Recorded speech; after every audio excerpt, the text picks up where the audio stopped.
अब सरकार जाति पूछेगी, हर जात का रिकॉर्ड रखा जाएगा, जाति का जनगणना के आधार पर पूरे देश की जातियों का डेटा कलेक्ट किया जाएगा। ऐसे में आपको अपनी कास्ट के बारे में थोड़ा बहुत जानकारी तो होना ही चाहिए। वैसे तो इस्लाम में कास्ट सिस्टम होता ही नहीं है, लेकिन भारतीय मुसलमान काम के आधार पर कास्ट में बटे हुए हैं। तो आज के इस वीडियो में अंसारियों का इतिहास और उनसे जुड़ी बातों के बारे में आपको बताऊंगा, जैसे कि कौन होते हैं अंसारी और भारत के राजनीति में अंसारियों का क्या भागीदारी रहा है। सबसे पहले तो ये समझिए कि अंसारी कोई जाति नहीं है। अगर कारोबार की नजर से देखें तो जो लोग कपड़ा बनाने का काम किया करते थे वो अंसारी हो गए। इसी समय इनको बुनकर या जुलाहा कहा जाने लगा था। हालांकि अंसारी समुदाय की एक इतिहास सऊदी अरब से जुड़ी हुई देखी जाती है। कुछ लोग मानते हैं कि मदीना में जो अंसार कबीला था, जिन्होंने हजरत मोहम्मद सल्लल्लाहु अलैहि वसल्लम की मदद की थी, उसी अंसार कबीले से अंसारी जाति जुड़ी हुई है। दरअसल अंसार का मतलब होता है मदद करने वाला। इसी अंसार कबीले ने हिजरत के दौरान हजरत मोहम्मद सल्लल्लाहु अलैहि वसल्लम और उनके साथ मक्का से मदीना आने पर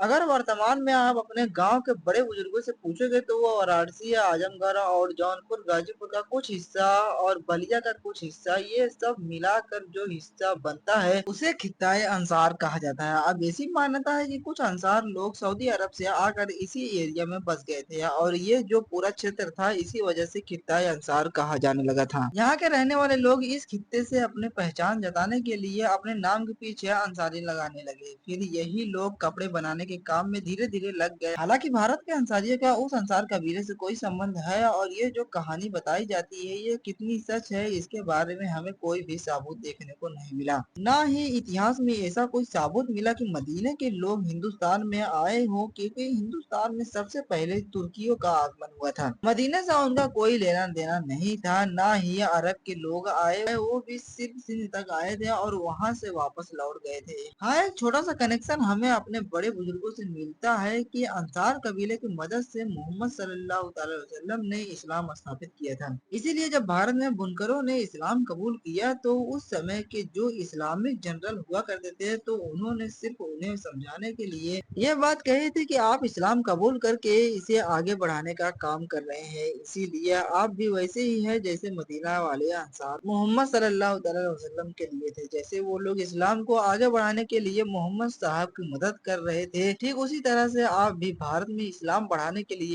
यहाँ के लोगों की मदद कर रहे हैं। अब भारत में मुसलमानों की जाति उनके कारोबार के आधार पर बना दी गई, जैसे कसाई, हजाम, रंगरेज, धोबी आदि। ऐसे ही कपड़ा बनाने वाले बुनकर बुनकर कहा जाने लगे और बाद में धीरे धीरे अंसारी में तब्दील हो गए। तो यही था अंसारियों का इतिहास। आप चैनल पर नए थे तो प्लीज चैनल को सब्सक्राइब और वीडियो को लाइक जरूर कीजिएगा।